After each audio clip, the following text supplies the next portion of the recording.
Le sujet d'aujourd'hui est basé sur des expressions de tous les jours, en fait. Donc, des fois, sans se rendre compte, on a toujours des expressions connues, des expressions bien connues que des fois on peut répéter souvent par tout le monde.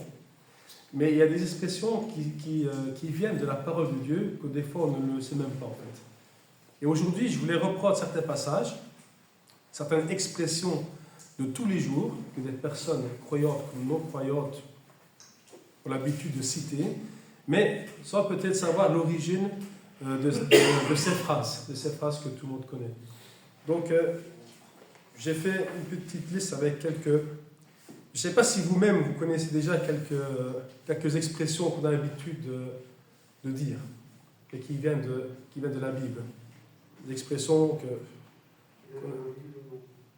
Œil pour œil, de pourtant. Œil pour œil, œil pour œil, de pourtant, des choses qui viennent, d'expressions bien connues qui viennent de la Bible. Et de toi le ciel t'aidera. Non, ça ne vient pas de la Bible, mais c'est vrai que c'est une phrase qui est belle, mais ça ne vient pas c'est pas tiré de la Bible. Mais il y en a d'autres qu'on va reprendre et on va voir leur origine, on va dire. Il y a un premier passage que je voulais prendre, qui se trouve en Proverbe. En Proverbe, chapitre 20. Donc en Proverbe, chapitre 20, on va prendre notre première phrase, expression, on va dire. Proverbe, chapitre 20, le verset 10, où on trouve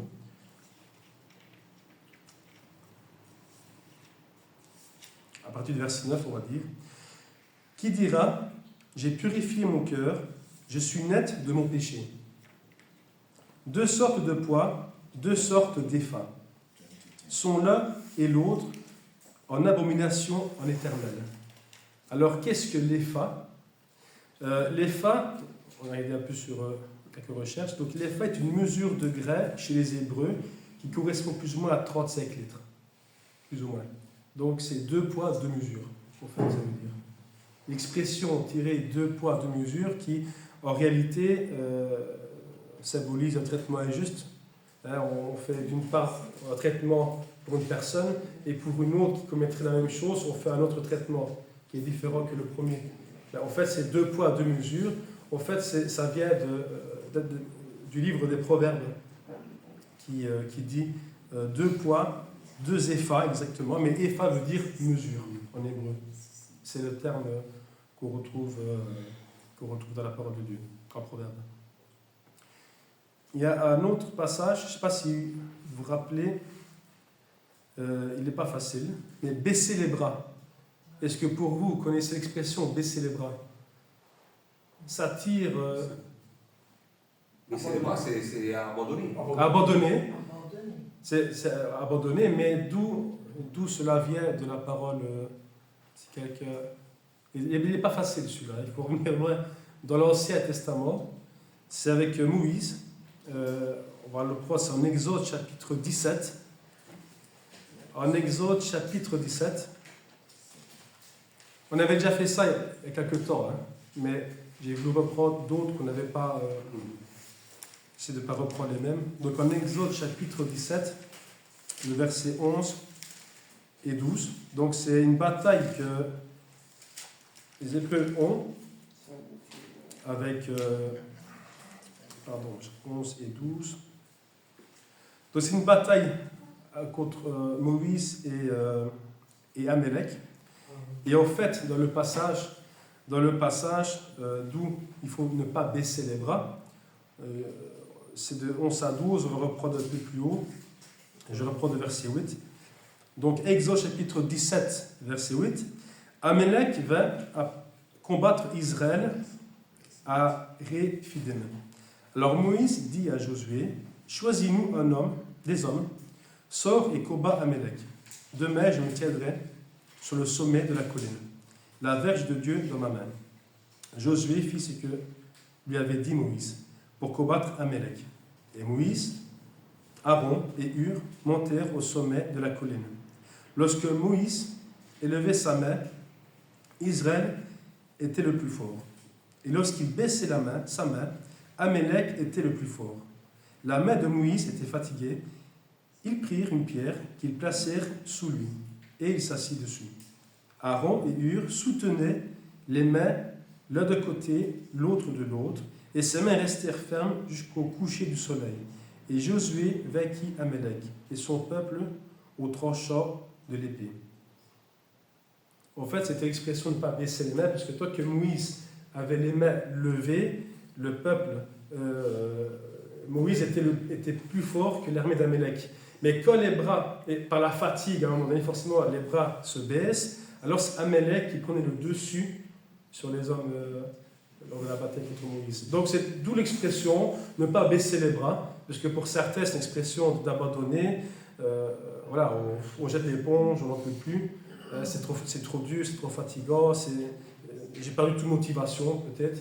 Mais l'expression ne pas baisser les bras vient à la base de Moïse qui, s'il baissait les bras, perdait la bataille contre Amélec. Et Dieu était avec Moïse de cette façon-là. C'était une façon de voir ne pas baisser les bras. On n'aurait pas pu imaginer, en tout cas, que ça venait pas... il y a beaucoup de choses, encore une fois, qu'on dit sans des fois se rendre compte qu'on ne connaît pas, la nature des phrases. Il y a beaucoup qui viennent de la Bible. Semer la cisanie, est-ce que ça vous dit quelque chose? Créer des problèmes. C'est Créer des problèmes. créer des problèmes, exactement. Et est-ce que ça vous rappelle un passage de la parole de Dieu? C'est quelque chose qui aurait pu être lié. En fait, semer la cisanie, on va prendre le passage, se trouve en Matthieu chapitre 13. Matthieu chapitre 13, c'est l'origine de cette expression-là.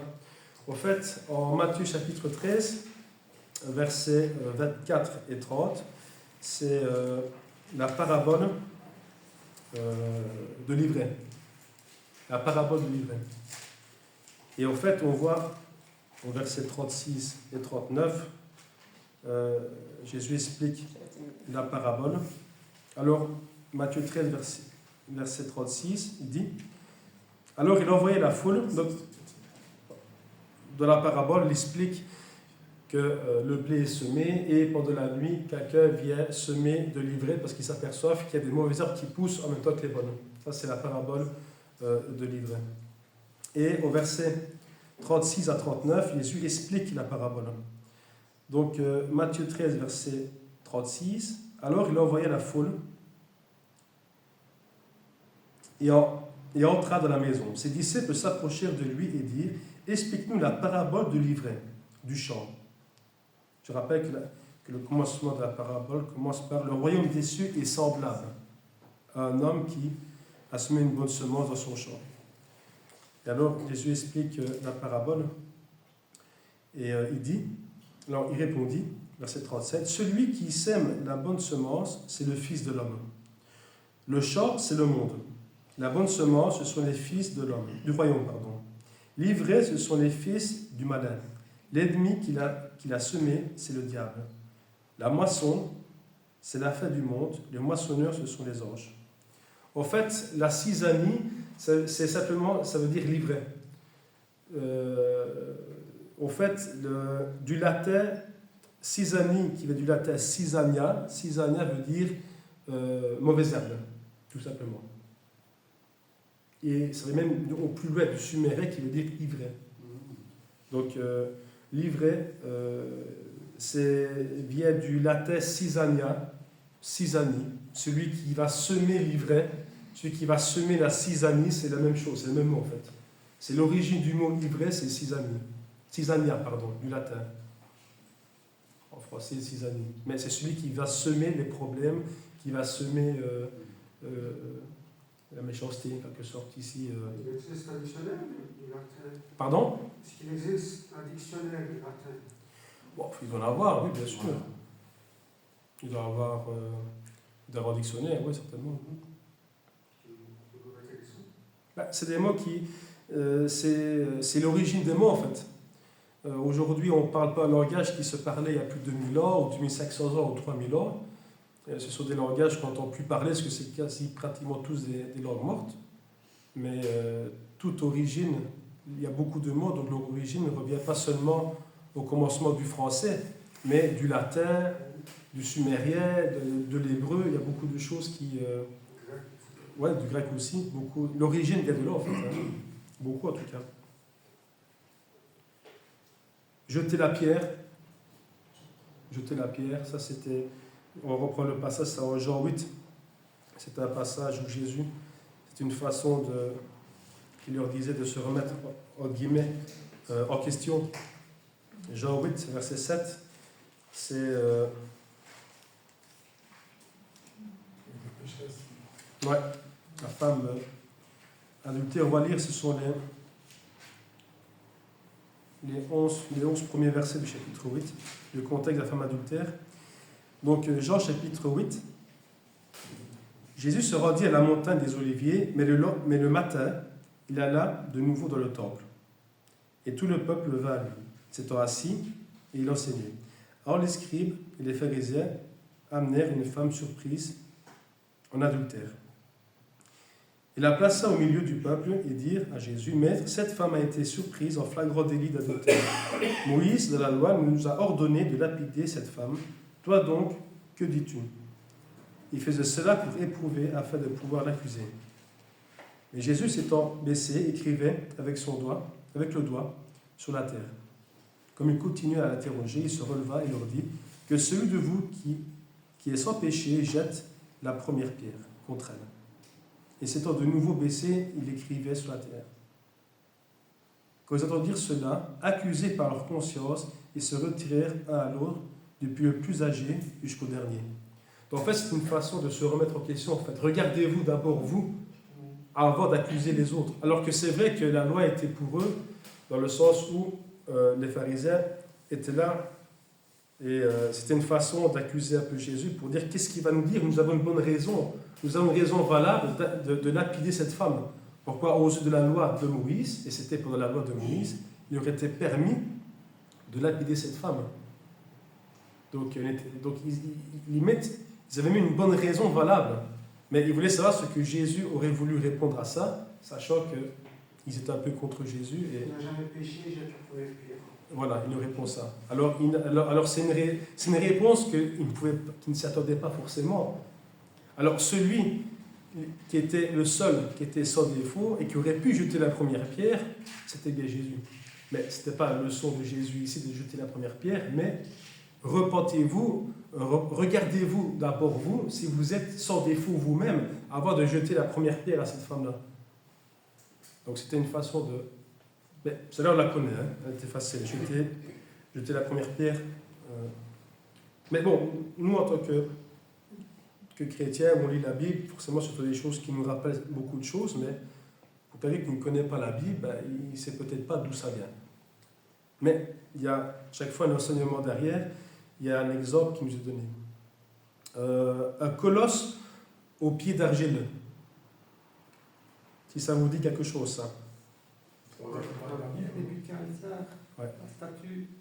Exactement, c'est avec Daniel. En fait, Daniel, on va prendre le passage, donc ça se trouve en Daniel chapitre 2.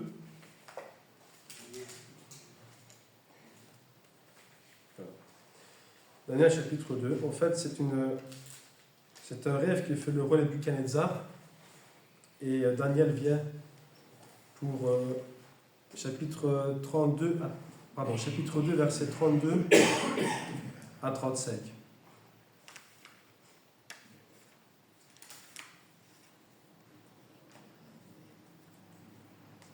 On voit ici au verset 27, Daniel répondit en présence du roi et dit, ce que le roi demande, c'est un secret que les sages, les astrologues, les magiciens et les devins ne sont pas capables de découvrir au roi. Mais il y a dans les cieux un Dieu qui révèle les secrets et qui a fait connaître au roi Nebuchadnezzar ce qui arrivera dans la suite des temps. Voici ton songe et tes visions que tu as eues sur ta couche. Sur ta couche, ô roi, tu t'es monté tu t'es monté sur les pensées touchant ce qui serait auprès de ce temps-ci. Et celui qui révèle les secrets t'a fait connaître ce qu'il arrivera. Si ce secret m'a été révélé, donc à moi Daniel, ce n'est point qu'il y ait en moi une sagesse supérieure à celle de tous les vivants, mais c'est afin que l'explication soit donnée au roi et que tu connaisses les pensées de ton cœur. Au roi, tu regardais et tu voyais une grande statue. Cette statue était immense et d'une splendeur extraordinaire. Elle était debout devant toi et son aspect était terrible. La tête de cette statue était d'or pur. Sa poitrine et ses bras étaient d'argent. Son ventre et ses cuisses étaient d'airain. Ses jambes de fer et ses pieds, en partie de fer et en partie d'argile. Tu regardais lorsqu'une pierre se détacha sur le secours d'aucune main, frappa les pieds de fer et d'argile de la statue et la mit en pièces. C'est ce qu'on appelle ici le colosse au pied d'argile. Alors il explique l'explication au verset 44-45, il explique alors un peu plus qu'est-ce que représente la statue. Donc toujours au chapitre 2, verset 44. Dans le temps de ces rois, le Dieu des cieux suscitera un royaume qui ne sera jamais détruit et qui ne passera point sous la domination d'un autre peuple. Donc là, c'est l'explication de la petite pierre, mais ici un peu plus haut, alors, on parle des royaumes, en fait. Voilà le songe. Ô roi, verset 37, tu es le roi des rois, car le Dieu des cieux t'a donné l'empire, la puissance, la force et la gloire. Il a remis entre tes mains, en quelques lieux qui habitent, les enfants des hommes, des bêtes, des champs et les oiseaux du ciel. Et il t'a fait dominer sur eux tous. C'est toi qui es la tête d'or. Après toi, il s'élèvera un autre royaume, moindre que le tien. Puis un troisième royaume qui sera d'airain et qui dominera sur toute la terre. Il y aura un quatrième royaume, fort comme le fer, de même que le fer brise et rompt tout, il brisera et rompra tout, comme le fer qui met tout en pièces. Et comme tu as vu le pied et les orteils en partie d'argile, de potier, et en partie de fer, ce homme sera divisé. Mais il y aura en lui quelque chose de la force de fer, parce que tu as vu le fer mêlé avec l'argile. Donc ici, il explique qu'est-ce que donc il y avait la tête d'or, il y avait la poitrine, il y avait les jambes et les pieds. Mais ici, il explique aussi que ces parties-là sont des royaumes. Et en fait, là, il explique que, et avec le temps, on voit avec l'histoire qui est déjà passée forcément, alors on constate les différents royaumes qui sont passés.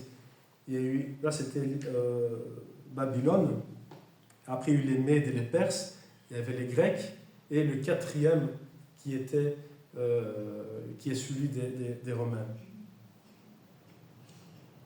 Mais au verset 44, il dit, dans le temps de ces rois, le Dieu des cieux suscitera un royaume qui ne sera jamais détruit.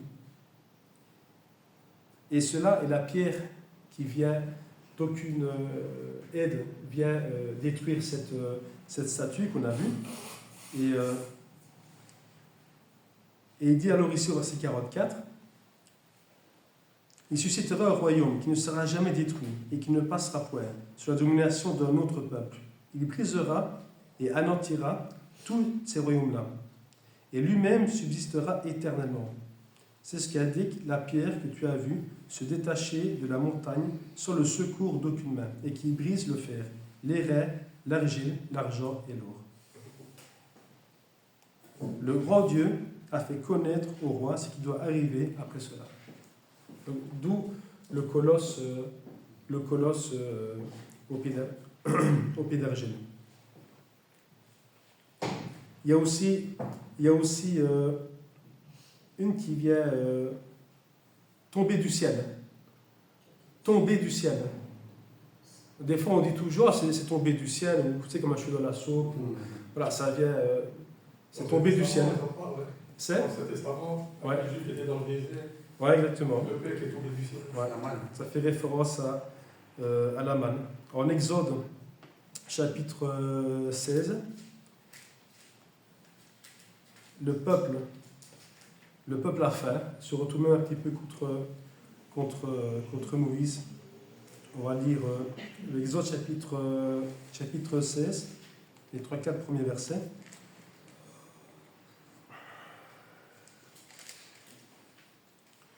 Toute l'assemblée des enfants d'Israël partit d'Élim et ils arrivèrent au désert de Sin, qui est entre Élim et Sinaï, le 15e jour du second mois après leur sortie du pays.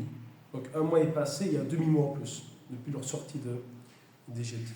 Et toute l'assemblée des enfants d'Israël murmura dans le désert contre Moïse et Aaron. Les enfants d'Israël leur dirent: Que ne sommes-nous morts par la main de l'Éternel? Que sommes-nous morts par la main de l'Éternel dans le pays d'Égypte? Que nous étions assis près des pots de viande, que nous mangions du pain de satiété, par rapport à ceux qui étaient eux en Égypte. Ils mangeaient quand même. Car vous nous avez menés dans le désert pour faire mourir de faim dans cette multitude. L'Éternel dit à Moïse: Voici, je ferai pleuvoir pour vous du pain d'en haut des cieux. Le peuple sortira et en ramassera, jour par jour, la quantité nécessaire afin que je le mette à l'épreuve et que je vois s'il marchera ou non selon ma loi. Donc ça vient, que ça tombe du ciel, ça faisait référence au pain que Dieu donnait chaque jour et que le peuple alors ramassa dans le désert pour manger. Tout ce qui se plaignait à Moïse, au moins, même en Égypte, au moins ils mangeaient à leur faim, qu'ils disaient. Et ici, que nous sommes soi-disant libres et au mur de faim. Alors, c'était le pain, la manne, qui veut dire tomber du ciel, c'était le pain, la nourriture qui tombait, que Dieu nourrissait le peuple dans le désert, tout simplement. Et une autre expression qu'on cite beaucoup aussi, c'est ni chaud ni froid. Ça, je suppose que... Apocalypse. Ouais. C'est un passage qu'on a déjà tous entendu parler. Et là, c'est Dieu qui s'adresse à Apocalypse 3, verset 15 même. On reprend le passage ici. Écrit à l'ange, verset 14, écrit à l'ange de l'église de Laodicée: Voici ce que dit l'Amen, le témoin fidèle et véritable, le commencement de la création de Dieu. Je connais tes œuvres, je sais que tu es ni froid ni bouillant. Puisses-tu être froid ou bouillant? Ainsi, parce que tu es tiède et que tu n'es ni froid ni bouillant, je te vomirai de ma bouche. C'est une façon un peu de faire comprendre que celui qui ne veut peut-être pas... Bon, ici, il reproche à l'Église la tiédeur, le manque de zèle. D'ailleurs, on va même prendre le passage, parce qu'il continue de toute façon. Au verset 17, on reprend le passage, on va continuer d'ailleurs. Verset 17, parce que tu dis: Je suis riche et je me suis enrichi, et je n'ai besoin de rien. Et parce que je ne sais pas que tu es malheureux, misérable, pauvre, aveugle et nu. Je te conseille d'acheter de moi de l'or éprouvé par le feu, afin que tu deviennes riche, et des vêtements blancs, afin que tu sois vêtu, et que la honte de ta nudité ne paraisse pas. Et un collier pour roi de tes yeux, afin que tu vois. Moi j'apprends et je châtie tous ceux que j'aime, et donc du zèle et repens-toi. Voici, je me tiens à la porte et je frappe. C'était une église qui manquait de zèle et qui était tiède. Et Dieu dit, et c'est une parole, on peut comprendre que c'est même dur, parce que vu que tu es ni froid ni chaud, je te vomirai de ma bouche. C'est quand même une parole dure pour un peuple qui des fois peut s'endormir. Une parole, mais c'est vrai que pour une église, ça peut faire peur, et même pour nous, c'est le fait aussi de pas se laisser endormir. Une église doit brûler. On est rempli du Saint-Esprit, des fois on oublie ça. On est appelés dans la parole de Dieu comme le sel de la terre. Nous sommes des ambassadeurs. Vous êtes appelés, vous êtes fils de Dieu. Soyez mes imitateurs aussi, comme il dit Paul, comme je suis moi-même pour le Seigneur. Et une église ne peut pas être tiède. Ou alors il y a un fameux problème. Elle ne peut même pas être froide non plus, sinon il y a encore un autre problème. Mais elle devrait être chaude, elle doit bouillir. C'est une façon de dire que l'église elle doit être vivante en fait. Et pas attendre que les choses arrivent. C'est le cas des fois. Mais malheureusement, quand une église est comme ça, c'est une église qui a du mal à grandir. Peut-être une façon peut-être de se remotiver et à essayer de... Elle doit être vivante. Elle doit être vivante. Elle doit être vivante. C'est qu'il y a aussi un encouragement pour tout le monde. Hein. Une église, une assemblée, ou quelqu'un qui n'est pas vivant, où il n'y a pas d'animation dans le sens où de l'amour fraternel, choses comme ça, c'est difficile parce qu'on a tendance à s'endormir un peu. Et quand on s'endort, on a tendance à... Une église vivante, c'est de l'espoir, de l'espérance. Ben oui, et puis c'est encourageant pour les frères et sœurs, et ça apporte une certaine motivation, et ça apporte aussi à avancer plutôt qu'à reculer. Malheureusement, il y a des églises qui disparaissent à cause de ça, en fait. J'ai une question, le verset 19, ça ne peut pas penser à l'expression qu'on utilise qui aime bien le châtiment. Là, je pense que c'est là. Tout à fait, ouais. Parce que là, il encourage ceux qui manquent de zèle, qui sont découragés, mais c'est une façon aussi où il dit prenez confiance, je suis là, je suis avec vous aussi. Et des fois, on ne peut pas non plus attendre que tout, encore une fois, tombe du ciel et qu'on attend la bonne occasion pour intervenir et agir. Il y a un moment donné où l'oiseau, c'est vrai que en Matthieu 6, il parle de ça, que l'oiseau, il ne sème ni ne moissonne, mais le Seigneur leur donne même à manger. Et il dit, valez-vous, pas mieux que ces quelques oiseaux-là. Mais il est sûr que l'oiseau, s'il reste sur sa branche et qu'il attend que la nourriture tombe du ciel pour manger, il va mourir de faim. L'oiseau, Dieu leur donne à manger aux oiseaux, parce que l'oiseau va chercher sa nourriture aussi. Il n'attend pas que la nourriture lui tombe du ciel, comme la manne, comme on a parlé tantôt. Mais si l'oiseau ne cherche pas, il ne mange pas. S'il ne mange pas, il meurt. Mais c'est une façon aussi pour nous si on attend que l'occasion vienne pour parler avec quelqu'un, si on attend que l'occasion vienne pour pouvoir se dire, tiens, j'ai un travail à faire dans l'église, je ne vais pas attendre qu'on me téléphone pour dire, tiens, tu ne ferais pas ça, tu es chrétien, là, montre un peu l'exemple. Non, c'est un travail de tous les jours. Parfois, il faut provoquer l'occasion. Des fois, il faut provoquer les occasions, il faut prendre toute occasion. Toute occasion est bonne. Donc, comme on dit, vous ne savez pas le jour où le Seigneur viendra. Mais le jour où le Seigneur viendra, vous devez être prêt. Et n'ayez pas à... Comme Jésus dit, si vous êtes gêné de moi devant les hommes, je serai aussi moi-même gêné par rapport à Dieu, de vous. Et je n'irai pas être dans cette position-là. Après, il y en a qui n'en font pas assez. Il y en a qui... tu as aussi l'excès de zèle. Mais je pense qu'une personne qui est zélée selon la volonté de Dieu, c'est faire les choses au moment voulu. Voilà. Mais ce n'est pas une excuse pour dire je n'ai pas de message de Dieu, Dieu ne m'a pas parlé dans mon rêve comme certains prétendent, donc vu que je n'ai pas d'appel de Dieu, je suis là et j'attends. Non. Quand il y a l'occasion d'agir, je dois agir. C'est aussi une question de sagesse, de savoir le moment voulu où il est préférable d'agir ou pas. Il y a des fois où je dois savoir si je dois prendre la parole et parler. Il y a des fois si je dois me taire. C'est une sagesse en quelque sorte de savoir se taire, de savoir s'exprimer, d'intervenir à un tel moment, de ne pas intervenir, sachant que ça peut faire pire qu'autre chose. Parfois, on a un peu comme une inspiration. Pardon ? On a un peu comme une inspiration, parfois, comme si quelqu'un nous parlait. Maintenant, des fois, c'est un peu notre ressenti, des fois qu'on n'agit pas, et des fois, on se sent mal. C'est un peu notre conscience qui nous dit, punaise, j'aurais peut-être dû intervenir à ce moment-là. Et des fois, on a un regret, mais il est trop tard, le moment est passé, au fait. Et des fois, on se dit, pourquoi est-ce que j'ai pas, en rentrant, pourquoi j'ai pas pris l'occasion là pour parler là. Et voilà, ça c'est notre conscience qui nous dicte, qui nous remet un peu en place. Mais c'est aussi une occasion aussi pour nous de se dire que voilà, on n'a pas à attendre que notre conscience nous dicte, on a à le faire parce que nous savons, il y a l'occasion, je la prends. Il faut agir. Voilà, Agir. agir. Il faut agir. Il faut agir. Exactement. Il y a, je prends un dernier, le Benjamin. Il y en a encore d'autres, mais on n'a peut-être pas le temps. Mais le Benjamin de la famille, je ne sais pas si ça vous dit quelque chose. Qui Avec les fils de Jacob. Avec les fils de Jacob. Ouais. Ça, c'est ça, on l'entend souvent, le Benjamin. Cadet. Voilà, c'est le cadet.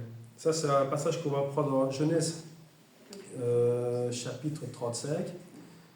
Alors, en chapitre 35, on va voir les 12 enfants de Jacob. On retrouve en tout cas les 12 au verset 23. Genèse, chapitre 35, on ne va pas tous les citer, mais c'est ce qui représente en réalité les 12 tribus d'Israël. C'est ça en fait. Verset 23. Alors, on aurait tendance à dire que Jacob a eu 12 enfants, mais en réalité il en a eu 13. Tout le monde ne le sait pas peut-être, je ne sais pas. Moi, personnellement, je ne le savais pas, donc je ne vais pas faire celui qui. Je l'ai appris quand j'ai fait mes recherches. En fait, il y a eu une fille, ça ne fait pas partie des garçons, des 12 tribus. On le retrouve au chapitre juste avant, au chapitre 34, au verset 1, qui s'appelait Dina. Dina, la fille que Léa avait enfantée à Jacob, sortie pour avoir... là, c'est un passage, je ne sais pas si vous connaissez les passages avec la fille de Jacob. C'est une histoire qui est un peu terrible. En fait, Jacob avait donc les 12 garçons, avec le dernier qui était Benjamin, juste avant Joseph. Et il avait une fille. Et en fait, l'histoire de la fille de Jacob, on la retrouve au chapitre 34. Et c'est une femme qui sortit, Dina. Donc, et elle fut aperçue par Sichem, qui était le fils d'Hamor, prince du pays, où se situait. Et la femme, l'homme, dans d'autres versions, il a dit qu'il coucha avec elle, d'autres versions, viola la fille. Voilà. Coucher avec elle avec violence, ils disent. Donc voilà. Mais bon. Et alors, donc a déshonoré la fille.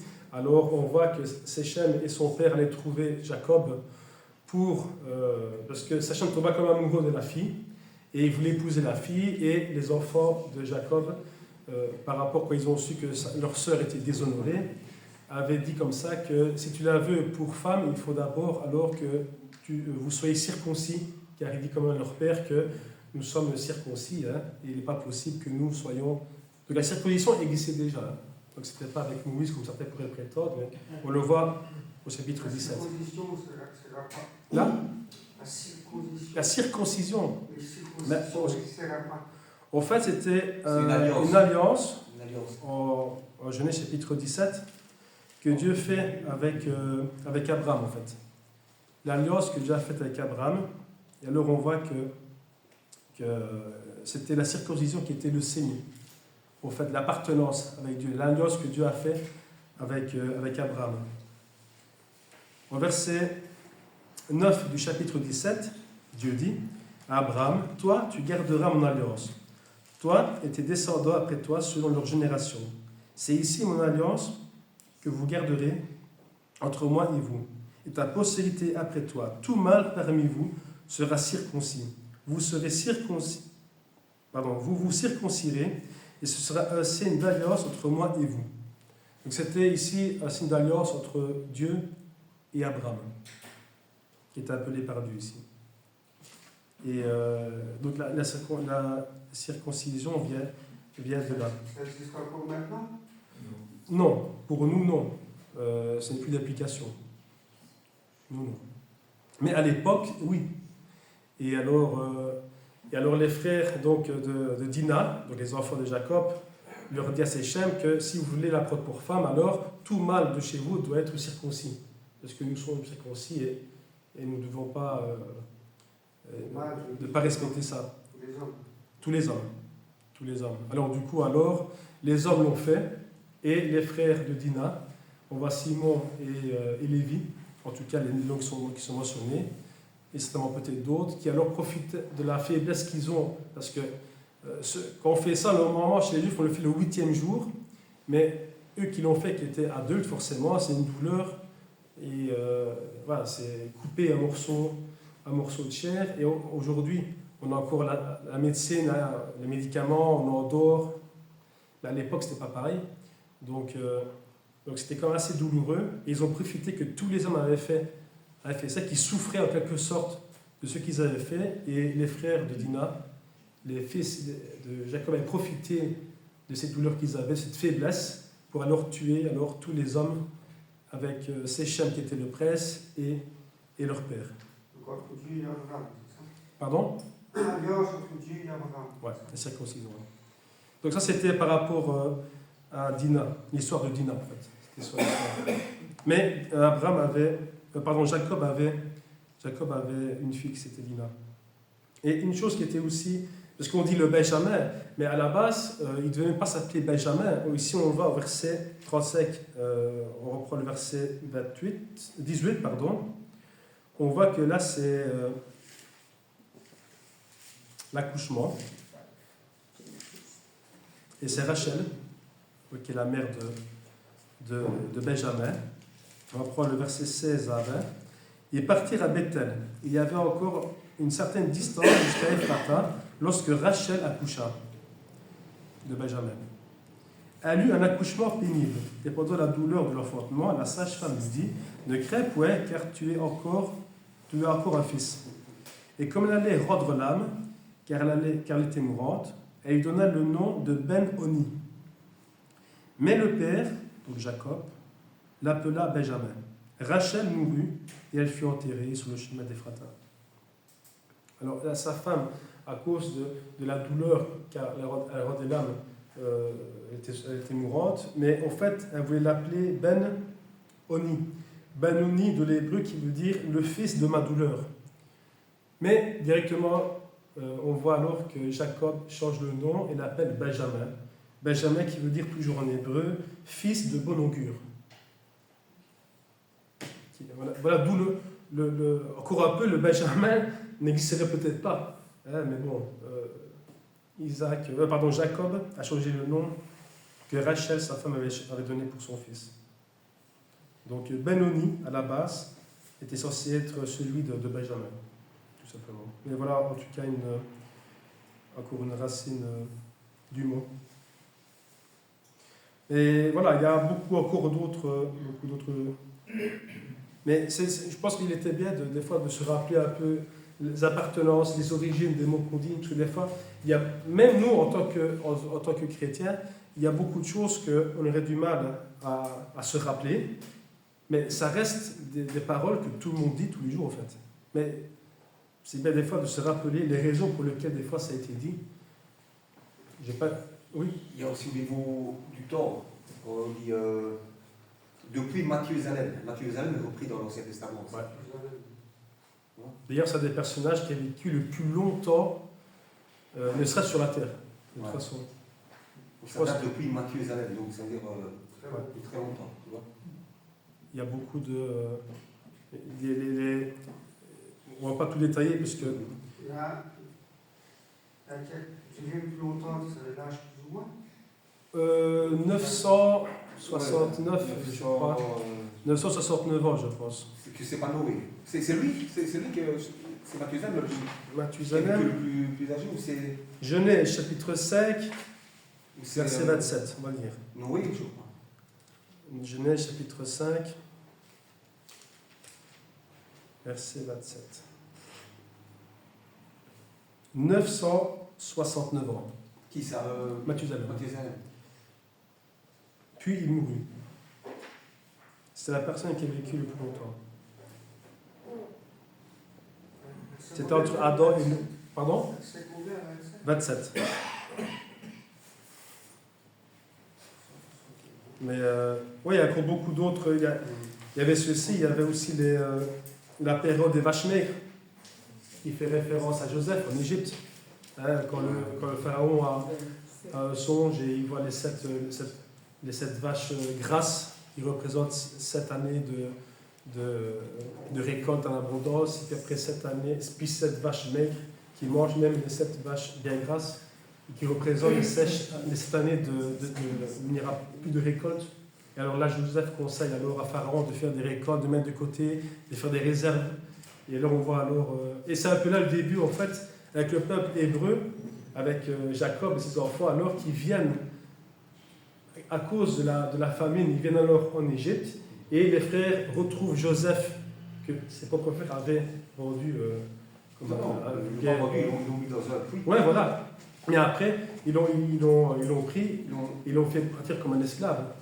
Oui, parce qu'il y a des Bédouins qui étaient passés Voilà. par là et ils l'ont pris aussi. Et l'origine alors, qu'eux étaient en Égypte, puis après on voit l'histoire avec Moïse, pourquoi est-ce que l'Égypte était en Égypte, par rapport déjà à la venue, déjà, ça part de là, à la Mais base. est-ce qu'ils ne l'ont pas laissé pour mort? Il me semble qu'ils l'ont laissé pour mort, hein, le frère. Ben, en tout cas, Joseph avait une belle tunique qu'ils avaient ramenée à leur père, qu'ils avaient tachée de sang pour faire comprendre à leur père que Joseph était mort. En tout cas. Et, mais d'où la surprise. Mais pour eux, Joseph n'était pas mort parce qu'ils savaient bien qu'il avait vendu à ceux qui passaient par là comme esclave. Donc eux, ils savaient qu'il était vivant. Mais ils avaient dit ça à leur père parce que le père aimait bien beaucoup Joseph et le considérait. Mais voilà, il y a encore beaucoup, pour ne pas rentrer dans le détail avec les vaches, mais il y a encore beaucoup d'autres de sujets qu'on avait déjà vu il y a quelques temps déjà. Hein. C'est pour ça que je ne reviens pas là-dessus. Mais Non, mais il y avait beaucoup d'autres. la suite, là. Ouais, voilà. Mais voilà, je trouve que c'était bien de revoir un petit peu des fois les origines de ce qu'on dit.